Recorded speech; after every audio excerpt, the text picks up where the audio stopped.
तो exponential and logarithmic function हमारा next topic है।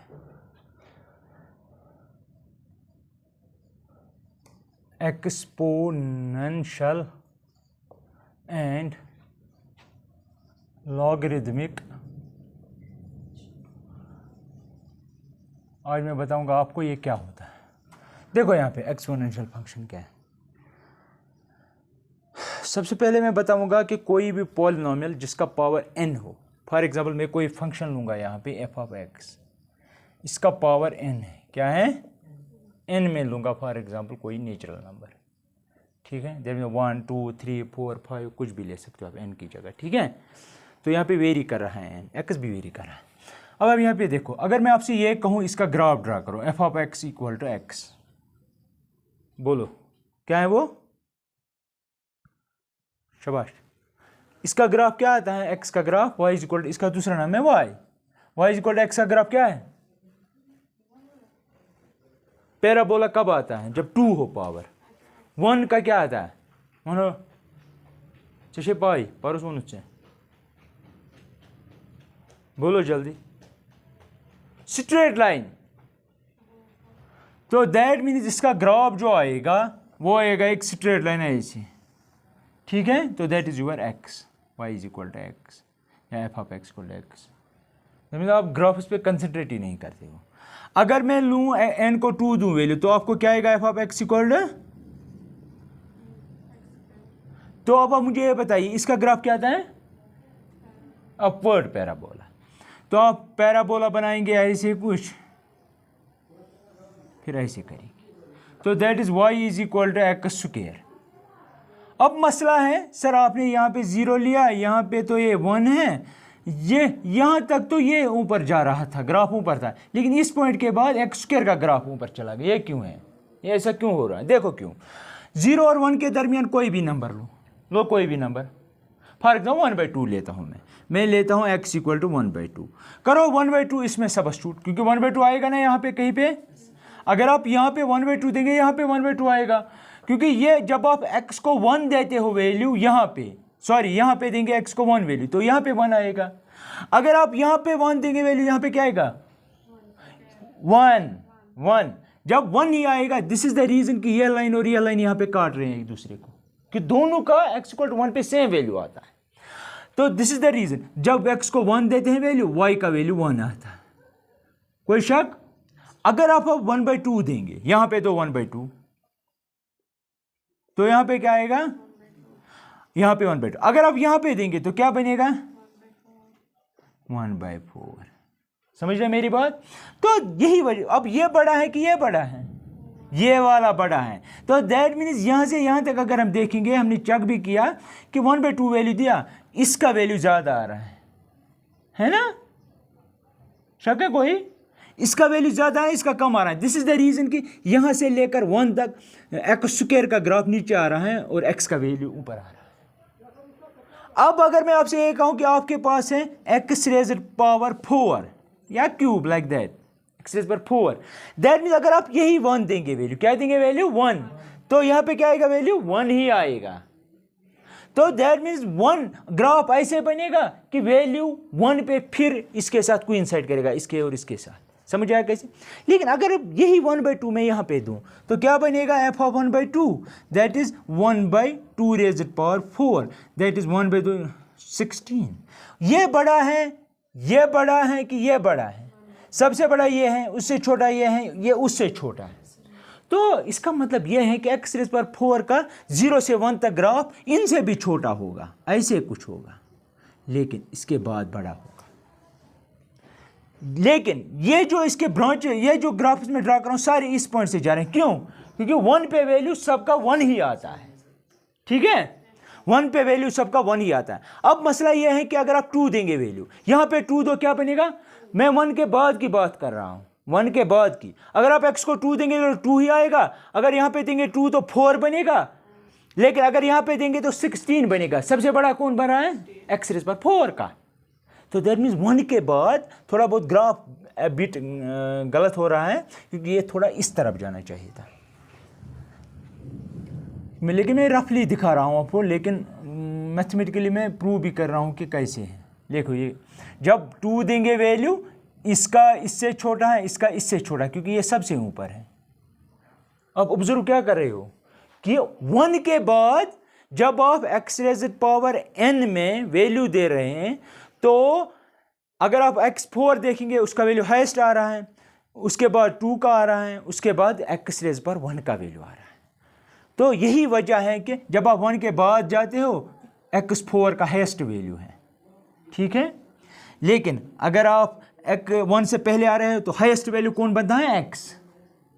इसी तरह अगर आपसे मैं ये कहूँ, अब मैं वैल्यू नहीं दूंगा, इक्वल टू x रेज़ड पावर 6 दूंगा मैं, तो वो फिर से ऐसे ही कुछ बनेगा, इनसे भी छोटा, लेकिन इसके बाद इनसे बड़ा बनेगा। मेरी बात समझ रहे हैं आप? तो दैट मीन्स कुछ ऐसे बनेगा लेकिन इनसे बड़ा बनेगा। तो ये है x रेज़ पावर 6 आपका। इस तरह बाकी आप चेक कर सकते हो। क्लियर है? अब आप ये देखिए, अगर मैं आपसे कहूं कि आपके पास एक्सपोनेंशियल फंक्शन होती क्या है, एक्सपोनेंशियल फंक्शन कहाँ से आती है, आपने 9th में ये पढ़ा है। फॉर एग्जांपल ये तो हुआ मतलब पॉलिनोमियल फंक्शन, ठीक। अब मैं एक्सपोनेंशियल फंक्शन या लॉगरिथम, ये भी एक्सपोनेंशियल ही है, इसमें कोई बात नहीं, x की जगह आप e डालो, e रेज़ पावर n बनेगा, ठीक है। लेकिन आपको मैं इन पर्टिकुलर कोई फंक्शन समझाने जा रहा हूँ, that mean e raised power x। वो जो e होता है, याद रखना मेरी बात, वो जो e लेते हैं, e रेज़ पावर x में जो e लेते हैं, याद रखना, मैं कोई फंक्शन कर रहा हूँ define, f of x equal to e raised power x, ठीक है। आपको पता है e क्या है, बोलो, आपको पता है e क्या है, पता है कि नहीं है? x तो पता है ये वेरिएबल है, लेकिन e क्या है, ये समझाने के लिए मैं इससे भी बेसिक बताने जा रहा हूं। दैट मीन्स ये, अगर आपके पास b हो कोई, ठीक है, अगर आपके पास फॉर एग्जांपल 2 रेज़ड पावर 3 में ले रहा हूं, ऐसे 2 रेज़ड पावर 3 क्या बनेगा, 8 बनेगा ना। इसका मतलब हुआ कि इसका जो ये तो बेस है, ये एक्सपोनेंट है, ठीक है। तो हम ये कहेंगे कि इसका वैल्यू तो 8 आ रहा है। तो अगर आपको ये, आप ये भी कह सकते हो यहाँ पे कि आप ऐसे कह सकते हो log ऑफ 8, लेकिन बेस क्या थी यहाँ पे, ये बेस है, ये एक्सपोनेंट है। आपने पढ़ा होगा एक्सपोनेंट्स एंड लॉगरिथम्स, पढ़ा है ना 9th में शायद। 2 रेज़ पावर 3 इज 8, उसको आप दूसरी लैंग्वेज में ऐसे भी कह सकते हो, क्योंकि ये बेस है, ये एक्सपोनेंट है, आप ऐसे कह सकते हो। ये यहाँ पे था ना बेस, आप लिख सकते हो ये बेस है। तो 2 मैंने यहाँ पे लिया, log 8 इज इक्वल टू 3, कौन सा 3, ये 3। अगर मैं लिखूँ 2 रेज़ पावर 4 दैट इज 16, आप लिख सकते हो log 16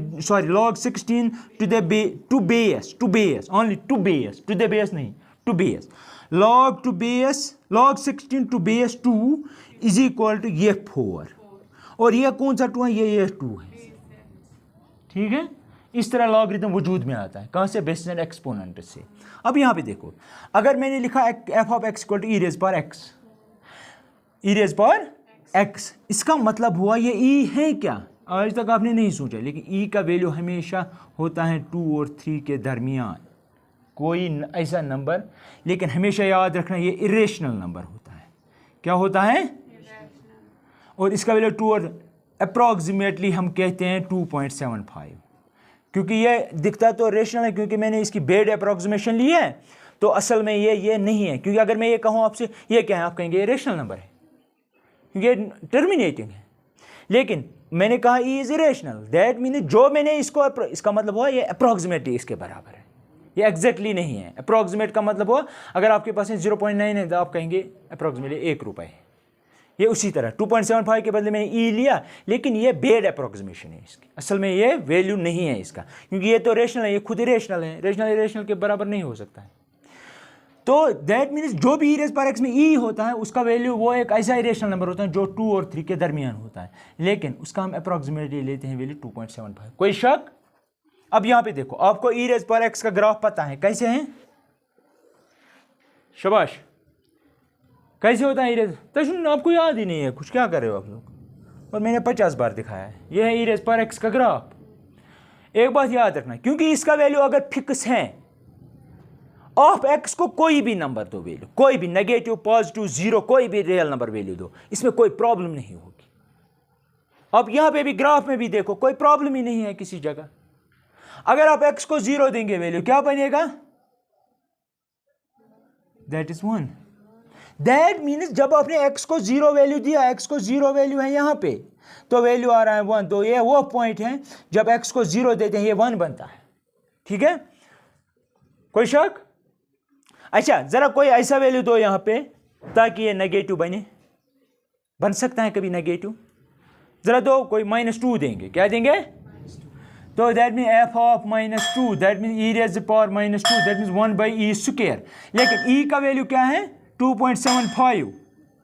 अगर इसका स्क्वायर लेंगे तो 2.75, तो वो कुछ 6 के अराउंड बनेगा या 8 के अराउंड कुछ, लेकिन पॉजिटिव बन रहा है। जब आपने नेगेटिव दिया तब भी पॉजिटिव, जीरो दिया तब 1 तब भी पॉजिटिव, जब पॉजिटिव देंगे तब तो पॉजिटिव बनेगा ही बनेगा। कहने का मतलब ये है कि e रेज़ पावर x जो है, अगर आप इसे कुछ भी कोई भी रियल नंबर वैल्यू देंगे x को, e raise power x is always positive. समझ आ रही है मेरी बात? तो दैट मीन्स एक्सपोनेंशियल वो फंक्शन है जो हमेशा पॉजिटिव रहती है, ये कभी जीरो भी नहीं बनेगी। जरा बना के दिखाओ, किसी रियल नंबर पे नहीं बनेगी।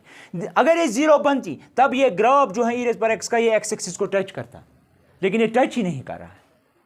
ठीक है, तो जब भी आपको e रेज़ पावर x के बारे में कोई कुछ भी पूछे तो आप अपने दिमाग में दस्ती ग्राफ लाना, ठीक है, विद नोट है। अब आपको मैंने दिखाया था, शायद कहीं पे दिखाया था, मुझे याद नहीं है, लेकिन दिखाया था। इसका इन्वर्स क्या है? इन्वर्स का मतलब वो फंक्शन जो इसके साथ कंपोज करेंगे और वो x बन जाएगा। कौन सी फंक्शन हो सकती है? सीधे यहां पे दिख रहा है, e रेज़ पावर x से आप log x बना सकते हो। जब यहां पे तो यह भी एक्सपोनेंट है ना, 2 रेज़ पावर 3 का 8, तो that mean log 8 to base 2 is 3। तो अगर आपके पास है, आप लिखेंगे for example y is equal to e raise power x, इसको log में कैसे कन्वर्ट करेंगे? आप लिखेंगे अच्छा चलो मैं ऐसे लिखता हूँ, e raise power x equal to y। ठीक, दैट मीन्स आप लिखेंगे x is equal to log y to base e।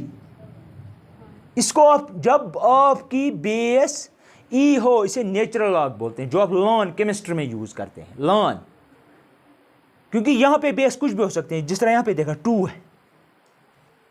ठीक है, यहां पे बेस इवन आप 1/2 भी ले सकते हो, फ्रैक्शन भी ले सकते हो। क्या किसी कल पिट में छूना आउट ऑफ टच।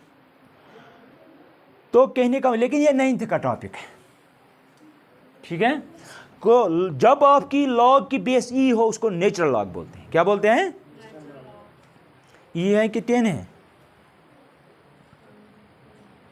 ये डाउटफुल है, ये मैं देखूंगा। लॉन किसे बोलते हैं, 10 होती है कि ई होती है? मुझे लगता है दैट इज नॉट इंपॉर्टेंट। ठीक है, x equal to log to the base E Y. ठीक है, समझ आया?